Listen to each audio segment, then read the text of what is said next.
बचपन की स्कूल की यादें कितनी मजेदार होती हैं, है ना? तो चलिए आज के इस विश्लेषण में सीधे एक क्लासरूम की उसी दुनिया में चलते हैं और एक बहुत ही मजेदार बातचीत पर गौर करते हैं। ये बातचीत किताबी ज्ञान और एक बच्चे की असल दुनिया के बीच के अंतर को इतने सटीक और फनी तरीके से दिखाती है कि हंसी रोके नहीं रुकती।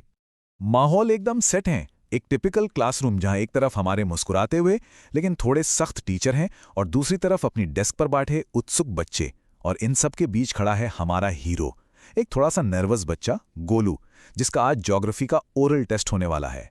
कहानी की शुरुआत बहुत ही सिंपल होती है। क्लास को एकदम शांत कराया गया है और आज का टॉपिक है 4 दिशाओं के बारे में सीखना, पूर्व, पश्चिम, उत्तर और दक्षिण। टीचर को पूरी उम्मीद है कि उन्हें रटे रटाए किताबी जवाब ही मिलेंगे। अब टीचर हमारे घबराए हुए गोलू की तरफ मुड़ते हैं और भूगोल का सबसे क्लासिक, सबसे बेसिक सवाल दागते हैं, सूरज किस दिशा में उगता है? जाहिर सी बात है, टीचर को लग रहा है कि जवाब एकदम सीधा और अकादमिक आएगा। लेकिन यहां एंट्री होती है गोलू के कॉमन सेंस की। वो सोलर सिस्टम को पूरी तरह इग्नोर करके पूरे कॉन्फिडेंस से कहता है, सर, जिस दिशा में मम्मी मुझे सुबह उठाती है। मतलब ईस्ट का कनेक्शन सीधे सुबह की नींद और मम्मी के साथ होने वाले रोज के संघर्ष से जुड़ गया। यहां हकीकत और किताब का जो टकराव है वो कमाल का है। एक तरफ फैक्ट है कि सूरज पूरब में उगता है और दूसरी तरफ गोलू की असल जिंदगी, जहां दिन की शुरुआत मम्मी के उठाने से ही होती है। टीचर अपनी हंसी दबाते हैं और उसे सही जवाब बताते हैं। टीचर को लगता है कि शायद अब गोलू समझ गया होगा कि उसे किताबी जवाब देने हैं, तो वो अपना दूसरा सवाल पूछते हैं, अच्छा ये बताओ, सूरज डूबता किस दिशा में है? अब देखिए गोलू का दिमाग कैसे काम करता है। वो बिना झिझके कहता है, सर, जहां पापा ऑफिस से थके हुए आते हैं। डूबते सूरज की थकान को थके हारे पापा के घर लौटने से जोड़ना सच में हास्य से भरपूर और बहुत ही कमाल की ऑब्जर्वेशन है। क्लास में फिर से जोरदार ठहाके गूंज उठते हैं। टीचर को एक बार फिर से भूगोल की किताब का सहारा लेना पड़ता है और निष्पक्ष रूप से बताना पड़ता है कि भाई, सही जवाब पश्चिम दिशा है। यहां टीचर अपनी स्ट्रैटेजी बदलते हैं। वो ग्रहों की चाल को छोड़कर पारंपरिक ज्ञान पर आ जाते हैं। उनका अगला सवाल होता है, पढ़ाई हमेशा किस दिशा में मुंह करके करनी चाहिए? इस बार गोलू का जवाब आज के हर मॉडर्न इंसान के दिल की बात बोल देता है। वो पूरे कॉन्फिडेंस के साथ कहता है, सर, जिस दिशा में वाईफाई का सिग्नल सबसे तेज आए। और ये सुनते ही पूरी क्लास हंसी से लोटपोट हो जाती है। ये एक ऐसा जवाब है जिसे झुठलाया नहीं जा सकता।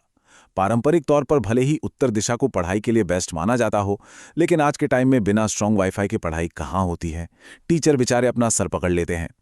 खैर, टीचर्स भी हार मानने वाले नहीं थे।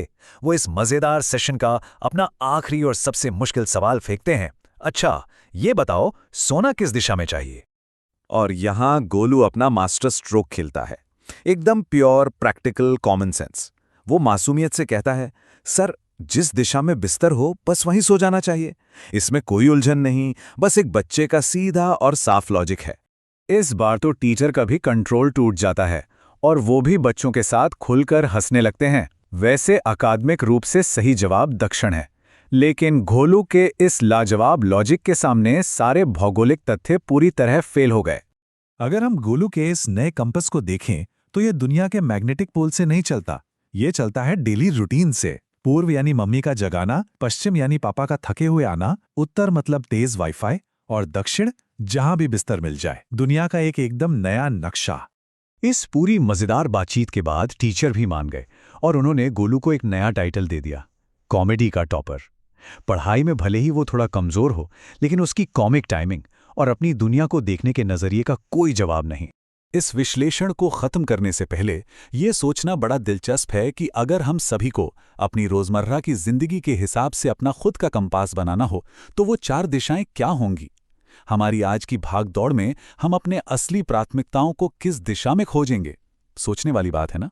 ऐसे ही और दिलचस्प विश्लेषणों के लिए हमारे साथ बने रहें।